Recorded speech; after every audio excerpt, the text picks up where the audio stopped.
Hey guys, welcome to another episode, and it's not a maths episode, just a little extra one for the weekend. It's something I've been thinking about doing, but haven't decided if I'll make it into a thing. But I basically just wanted to talk about shows that I watched during the week, nothing fancy, just quick thoughts. I was thinking about making them bonus episodes, but again, not decided, and let me know what you guys think.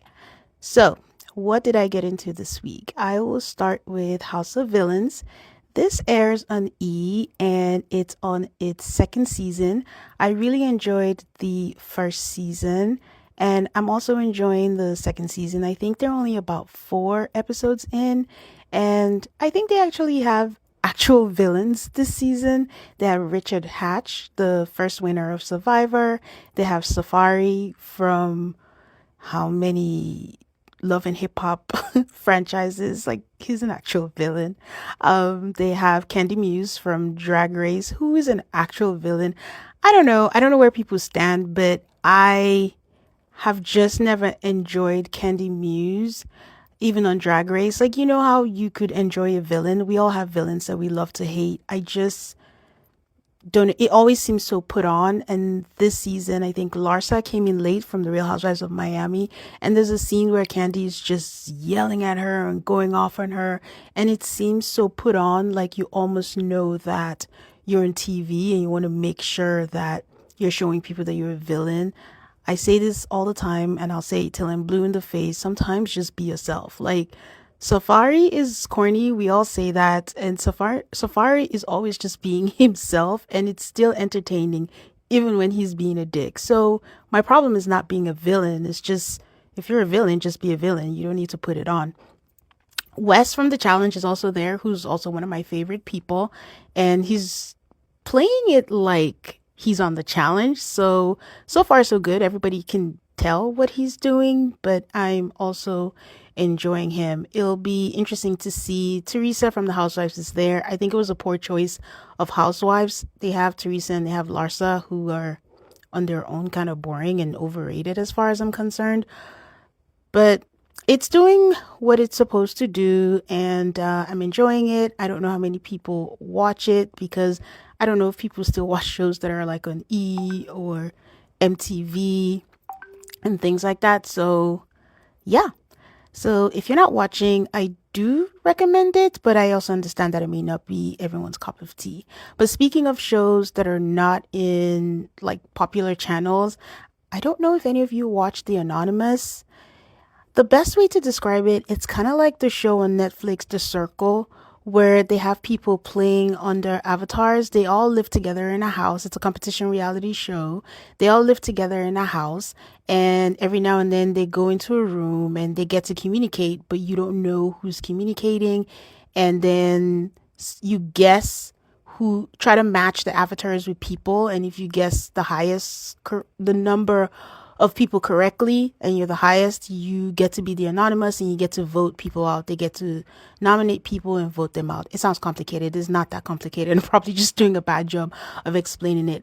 But what is exciting is that the two people that were most recognizable were Xavier, who was on Big Brother. He was the first Black winner of Big Brother, and he was the winner. And he was also in the Challenge USA. And also Nina Diaz, who is the daughter of royalty, the daughter of Sandra, who won Survivor twice. We've only seen Nina not on American TV. She's been on Survivor Australia, where she was pretty damn amazing. Like, she's her mother's child. The first time she had to leave, I can't remember if it was the first time or the second time. The first time she had to leave because of an injury. And then the second time she made it pretty far, but she was voted out like in the final 4, I believe. So she's on here, and the season just ended, and spoiler alert, she won, and it's just kind of great that she did, kind of continuing her mother's legacy. And again, another show that I don't think they publicized a lot, but I actually enjoyed it. It's just the only thing that's annoying is that every episode ends in a cliffhanger. In a world where we're used to binging and watching all the episodes at the same time, it can get pretty annoying having to wait every week to see who was voted out. But all episodes, since they're done now, should be on Peacock, so you can watch it that way. And hopefully you don't mind that I spoiled it for you. Sorry. Life doesn't happen bi-weekly, so why should payday? The money you earn can be in your hands today with EarnIn. EarnIn is an app that gives you access to your pay as you work, up to $100 per day or up to $750 per pay period.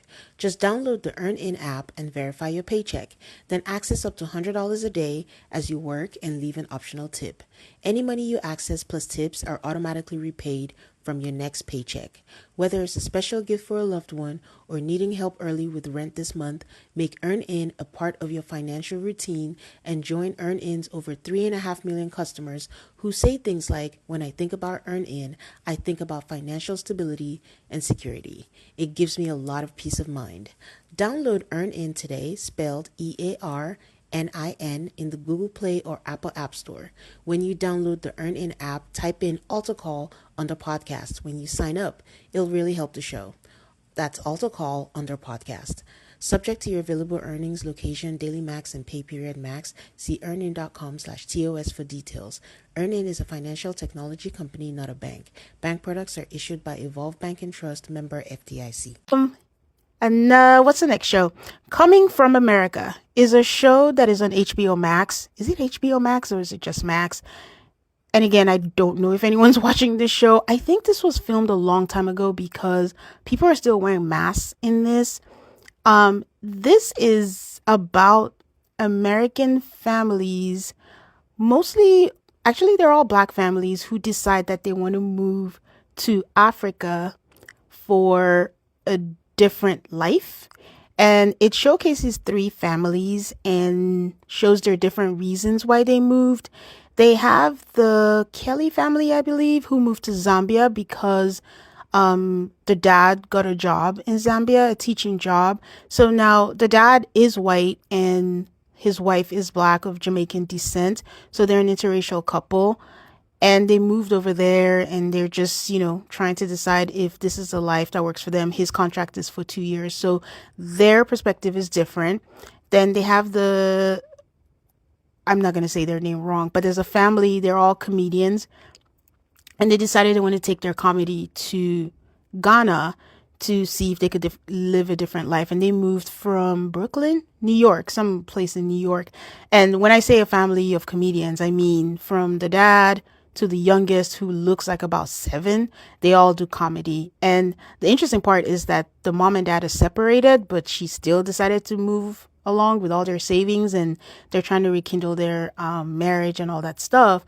And they moved. And the third family is a single mom with 4 kids, and she's searching for something. She used to be a makeup artist.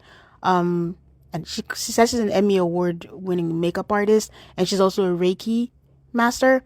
And she's searching for something because she keeps moving her kids around. They've moved from Chicago, they've moved from LA, and now they're moving here to Accra in Ghana. She's also in Ghana also. And I don't know what she's searching for. She's also looking for a man. That's also, she went on a date on there. She keeps talking about it. But even when she moves to Accra, she's tired of the city life and she wants to go deeper into the rural areas where there are more healers and stuff. And something about it, her kids are not exactly happy because they keep moving and they keep saying, I don't have a choice. So I felt a little uneasy about that. I know by the final episode or towards the end, because I'm not done, she asked them, are they okay? And they say, yes, they are. But it's funny just to watch these 3 different people and their different reasons for moving. I would not say that the show is very compelling. I don't know that it's very well produced. And as you can tell, it's not even being publicized or hyped anywhere. So maybe HBO Max just wanted to get it off their roster in some way. But I got around to kind of finishing it, but I'm not even done because it's just not compelling. But it's an interesting concept. Maybe it could have been produced better, maybe. But it's just, it is what it is. The only thing that is on here that is not a reality show is the Ryan Murphy show, Grotesqueire. I hope I said that right, on FX. I have no idea what is going on in this show, but I just keep watching it. It has Niecy Nash as the lead. It has Courtney B. Vance, but his character is in a coma, so he's not really in there. And the man of the hour, Travis Kelsey, got him a role on here. He's been on 2 episodes. I haven't seen him again. It's nothing really like major. And like I said, what is the premise? There's a bunch of people being killed in a really grotesque manner, and Niecy Nash is a detective who's very successful in her field, and in some way, they feel like the killer is trying to taunt her. She's also an alcoholic, and she has a daughter who's overweight that's trying to get on a reality show about overweight people. So she keeps feeding her daughter or assisting her daughter in this thing. But like I said, I have no idea what this is about, where this is headed, but for some reason, I am tuning in like an idiot and I'm still watching, even though I have no idea where it's headed. If anyone else is watching, let me know what you think. The last 2 shows are the reason why I'm glad that Maths was moved to Tuesday, because it allows me to watch these and you guys hear me talk about it all the time, which is The Challenge and Survivor. This season of The Challenge is season 40, which is supposed to like be a big old season, and it has all the greats and it was in eras. Right now we are down to one person in era 1, which is Rachel, and we have all the other people, and it's now turned into an individual game. I was enjoying it at first, and now I don't know how I feel. I go up and down, and I'm just like, where is this headed? Like the last elimination challenge was them on a go-kart or a cart, and I'm just, what am I actually watching right now? But it's still okay. But for me, when CT was eliminated, I kind of lost all gas. When Era 1 was eliminated, also lost gas there. So now I'm kind of glad that the Vacation Alliance is kind of broken down so they get to play. This whole thing of friendships is getting annoying. Josh and his IOUs to everyone is annoying. Josh talks like someone who did not have friends when he was younger and is so grateful that he has friends now, because every confessional starts with, oh, we have such a close relationship. We're such close friends. We're such close friends. And this friendship game just needs to stop. We need to go back to old school where it's just a game, backstab whoever you need to, and keep moving forward. Who am I rooting for right now? For the girls, I'm rooting for Rachel and I'm rooting for Cara. For the guys, I am rooting for Corey, believe it or not. Like, he's always been second for a lot of time. He doesn't have a lot of allies. He's playing his own game, and it'll be nice if he got a win. So I'm rooting for Corey. I would not be mad at a Theo win or a Kyland win. And Jordan is usually my third. I usually root for CT, root for Wes, and then Jordan. But, Jordan is good. He just won a championship thing. So if he doesn't win, I'm okay. But also rooting for him also if he gets it. But I don't know how this is going. My only goal is that as long as Josh and Fessy never win, I'm okay. And yes, to mention also, Casey has been eliminated. And I think Casey's a little overrated in that a lot of the time she's made it to the finals because she never makes it to eliminations. But every time you put her in elimination, you see that she leaves. So they need to be tested. She needs to be tested a little bit more. So that's how I feel about the challenge. And I hope it picks up a little bit. But they've already filmed the reunion. So maybe we're closer to the end than we know. Who knows? So the final show I'll talk about is Survivor. Yay.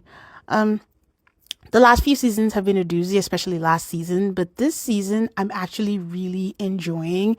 All the people are understanding the assignment and everyone is playing.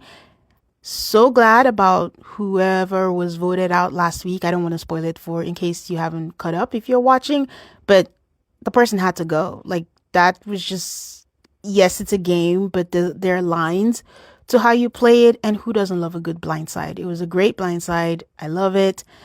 I'm adjusting to the new era of Survivor because, change can be good. You just need to be flexible and adjust with it. But I am enjoying it. I don't know who I am rooting for. Well, right now I think I'm rooting for Saul, but also I'm like, is he ever going to make it? If Andy makes it to the final, that would be one hell of a story. One hell of a story, but it's enjoyable. So that's about it. It's just a quick sharing with you. This is what I watched. If there's any shows that you watched or that you want me to watch or you want to know what I think about, let me know. I am always happy to talk about any show. Well, hope you guys enjoy the rest of your weekend and let me know what you think. Bye, guys.